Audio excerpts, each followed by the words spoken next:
Haleluya, puji Tuhan, salam sejahtera bagi kita semua, keluarga besar GPDI LSD Magelang. Kita bersyukur kepada Tuhan pada hari ini kembali kita dapat menikmati kebenaran firman-Nya. Dan renungan firman Tuhan pada hari ini saya berikan judul, Hindari Ketidaksetiaan. Kita buka bersama Alkitab kita di dalam 1 Tawarik 10 ayat 13 sampai ayatnya yang ke-14. Sekali lagi 1 Tawarik 10 ayat 13 sampai ayatnya yang ke-14. Demikian bunyi firman Tuhan. Demikianlah Saul mati karena perbuatannya yang tidak setia terhadap Tuhan, oleh karena ia tidak berpegang pada firman Tuhan, dan juga karena ia telah meminta petunjuk dari arwah dan tidak meminta petunjuk Tuhan. Sebab itu Tuhan membunuh dia dan menyerahkan jabatan raja itu kepada Daud bin Isai. Puji Tuhan, Bapak Ibu, saudara-saudari yang diberkati oleh Tuhan, sesuai dengan judul dari pasal ini, ayat-ayat yang kita baca merupakan kisah bagaimana wafatnya Saul, yaitu raja bangsa Israel yang pertama. Nah, kisah ini diawali dengan pertempuran yang melibatkan Raja Saul, anak-anaknya yaitu Yonatan, Abinadab, dan Malkisua, dan seluruh tentara Israel melawan bangsa Filistin. Hari itu tentara-tentara Filistin menewaskan seluruh anak-anak Raja Saul, termasuk Yonatan yang merupakan sahabat dari Daud. Di saat itu keadaan Raja Saul sangat terdesak. Peperangan pun semakin berat ya bagi Raja Saul. Bahkan dikatakan dalam firman Tuhan, Saul pun sudah banyak terluka karena pertempuran tersebut. Nah, karena tidak ingin dipermalukan atau dipermainkan oleh orang Filistin yang adalah orang-orang yang tidak bersunat, awalnya Raja Saul menyuruh pembawa senjatanya atau anak buahnya untuk menikam dia dengan pedang, ya, supaya dia mati, karena dia lebih baik mati oleh ajudannya itu daripada mati di tangan orang Filistin. Tetapi pembawa senjatanya ini atau anak buahnya ini tidak mau karena dia sangat segan kepada Raja Saul. Ya, akhirnya Raja Saul membunuh dirinya sendiri dengan menikamkan pedang itu di tubuhnya. Nah, setelah kita membaca kisah ini dan mengetahui bersama tentang cerita ini, Bapak Ibu, memang kita akan menemukan bahwa Saul mati karena bunuh diri. Namun sesungguhnya Alkitab dengan tegas mengatakan bahwa Saul mati bukan karena itu. Ya, Saul mati atau wafat karena ketidaksetiaannya kepada Allah, sehingga Allah lah yang membunuh Saul. Hanya saja caranya adalah dengan Saul bunuh diri. Sudah sangat jelas melalui peristiwa ini Bapak Ibu yang dialami oleh Saul, kita diingatkan bahwa ketidaksetiaan kepada Tuhan adalah kesalahan yang sangat fatal. Akibatnya pun tidak main-main. Yang dialami oleh Saul, dia harus menerima kematian karena ketidaksetiaannya kepada Allah. Nah, dari kisah Saul ini kita akan bersama-sama belajar sebenarnya tindakan apa yang termasuk dalam ketidaksetiaan kepada Tuhan yang dilakukan oleh Raja Saul dan yang harus kita hindari sebagai umat-umat Tuhan sekarang ini. Yang pertama, Saul tidak berpegang pada firman Tuhan.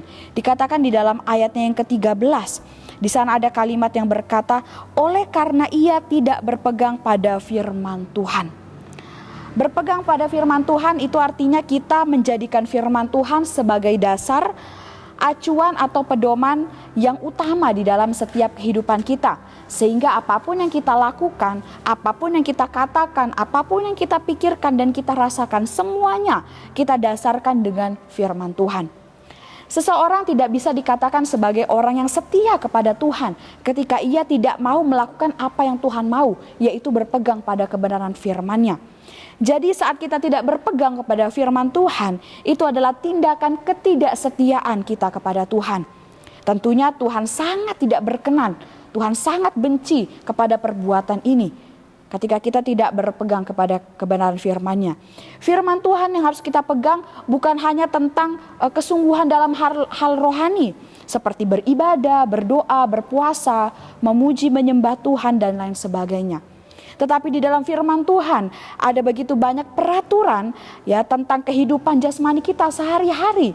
Ya, yang tidak boleh juga kita abaikan, dan itu sangat perlu kita lakukan, kita ikuti firman Tuhan itu karena akan membawa kehidupan kita berkenan dan benar di hadapan Tuhan. Oleh sebab itu Bapak Ibu saudara-saudari, jangan sampai kita hidup tidak berpegang kepada firman Tuhan. Sebab Tuhan akan memandang kita tidak setia kepadanya. Dan pasti akan ada akibatnya jika kita tidak berpegang kepada kebenaran firman-Nya. Mazmur 119 ayat yang ke-57, firman Tuhan berkata, "Bagianku ialah Tuhan, aku telah berjanji untuk berpegang pada firman-firman-Mu." Kiranya ayat ini yang kita tanamkan dalam kehidupan kita. Kita mau berjanji kepada Tuhan untuk kita mau terus berpegang kepada setiap firman Tuhan dan menjadikan Tuhan bagian yang utama, bagian yang terbesar dalam setiap kehidupan kita. Kemudian yang kedua, ya, ketidaksetiaan Saul yang harus kita hindari dalam kehidupan kita, yaitu adalah tidak meminta petunjuk Tuhan. Di ayatnya yang ke-14, di sana dikatakan dan tidak meminta petunjuk Tuhan. Dikatakan dalam ayat sebelumnya itu, yaitu di dalam ayat yang ke-13, bahwa Saul malah meminta petunjuk kepada arwah. Kita tahu bersama bahwa arwah adalah roh orang yang sudah meninggal. Secara logika saja Bapak Ibu, sesuatu yang sudah mati sudah pasti tidak bisa diandalkan lagi, tidak bisa digunakan, bahkan tidak ada manfaatnya lagi. Nah, apa yang dilakukan oleh Saul ini sesungguhnya adalah tindakan yang sangat bagi manusia bisa dikatakan konyol Bapak Ibu. Padahal Tuhan Allah lah yang mengangkat dia sebagai raja, yang mengangkat dia untuk bisa memimpin bangsa Israel. Bahkan Tuhan pula yang sudah menuntun bangsa Israel, yang sudah melakukan begitu banyak mujizat, yang sudah menyertai mereka. Tetapi Saul memilih untuk meminta petunjuk kepada arwah yang sudah tidak ada lagi, ya, bukan kepada Allah. Nah, tidak ada cara lain Bapak Ibu agar kita menjadi berhasil di dunia ini, kecuali kita berdoa dan memohon hanya kepada Tuhan Yesus. Supaya Tuhan Yesuslah yang menunjukkan kepada kita jalan mana yang harus kita tempuh, pilihan mana yang harus kita perbuat.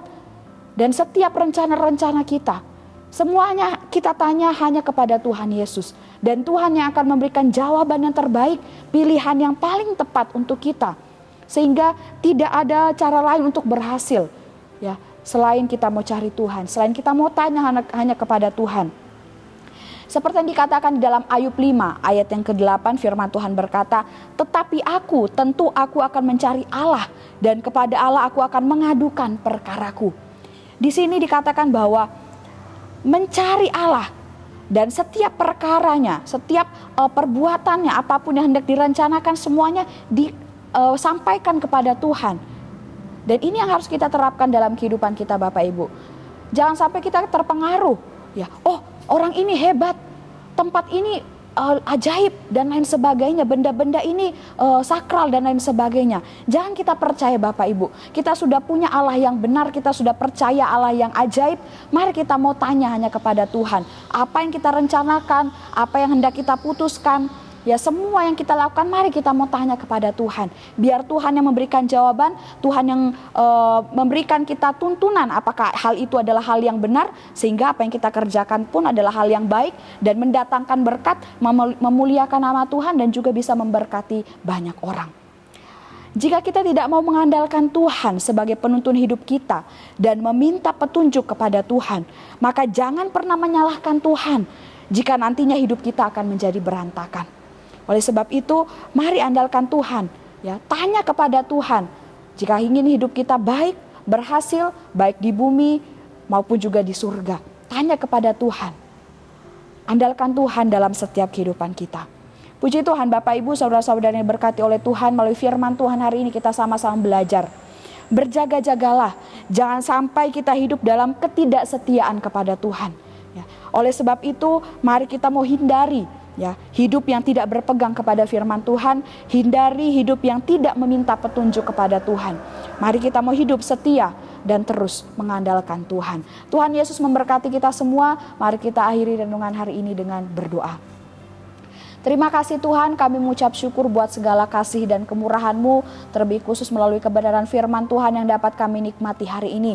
Kami yakin percaya firman-Mu adalah pedoman dalam hidup kami Tuhan, yang menuntun kami semakin hari semakin dekat akan Engkau, semakin hari semakin cinta akan Engkau. Terima kasih Tuhan, Kau memberkati seluruh sidang jemaat Tuhan yang ada di GPDI LSAD Magelang ini. Terima kasih Tuhan Yesus. Siapakah yang dapat mengetahui kesesatan? Bebaskanlah keluarga GPD El Shaddai Magelang dari apa yang tidak kami sadari. Lindungilah kami terhadap kesombongan. Janganlah itu menguasai kami, sehingga kami menjadi tidak bercela dan bersih dari pelanggaran. Kami aminkan setiap firman-Mu ini dalam kehidupan kami, Tuhan. Terima kasih Tuhan Yesus, kami sudah terima firman-Mu dengan penuh ucapan syukur dan sukacita. Dalam nama Tuhan Yesus, haleluya. Amin.